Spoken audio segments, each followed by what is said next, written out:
In today's video, I'm going to teach you how to adjust column width in Mailchimp. Whether you're new to Mailchimp or just looking to sharpen your email design skills, this step-by-step guide will help you create professional-looking emails that are visually appealing and easy to read. Adjusting column widths is a simple but impactful way to control how your content is displayed, ensuring it looks great across all devices. So, grab your cup of coffee, sit back, and let's make your email campaign stand out. First, you'll want to start by opening your Mailchimp campaign and heading over to the Design Builder. This is where all the magic happens. The Design Builder is the workspace where you can easily customize your email templates and layouts. If you're not already familiar with this area, don't worry, it's very user-friendly, and I'll guide you through everything step by step. Once you're in the Design Builder, the next thing you'll need to do is locate the Layout section. This is typically where you can add various content blocks to your email design. For this tutorial, you'll want to add a 2-column text block. This layout is great for organizing your content into 2 neat sections, making it easier for your readers to navigate through your email. Simply find the 2-column text block option and insert it into your email. Now that the 2-column text block is added, it's time to move it to the right spot. You can do this easily by dragging and dropping the text block into the desired location within your email.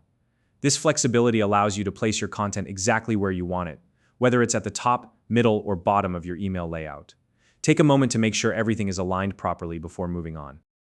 Once your 2-column text block is in place, you can start styling your layout by selecting a template from the options displayed on the right side of your screen. Mailchimp provides a variety of templates to choose from, so pick one that complements the overall design and theme of your email. This is a great opportunity to align your email's look with your brand's identity. Don't forget to consider your audience when choosing your design. Clean and simple layouts tend to work best for most readers. Next, let's enhance the readability and visual appeal of your email by adjusting the background color. You can find the background color controls in the Style panel. Play around with different shades and see what works best for your content. A subtle background color can make your text pop, while a bold one might be better for grabbing attention. Just make sure it doesn't overpower your message or clash with your brand colors. Now, here's where we start working on the column width. Click into the text block you've just added and look for the padding controls. Padding is essentially the space between the content and the edge of the column. This is the key setting that allows you to adjust the width of the columns. Focus on modifying the left and right padding. If you want your column to be narrower, increase the padding on the other hand. If you prefer a wider column, simply decrease the padding. Take your time here and make adjustments gradually. It may take a little trial and error to find the perfect balance.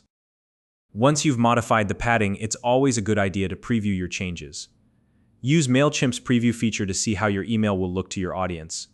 Pay attention to how the content aligns and make sure it's visually balanced. If anything looks off, go back to the padding settings and fine-tune them until you're completely satisfied with the result. Remember, the goal is to create an email that's both visually appealing and easy to read. And that's it.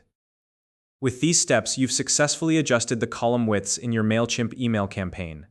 By taking the time to customize your layout, you're ensuring that your email looks polished and professional, which can make a big difference in how your audience engages with your content. If you found this video helpful, please like and subscribe.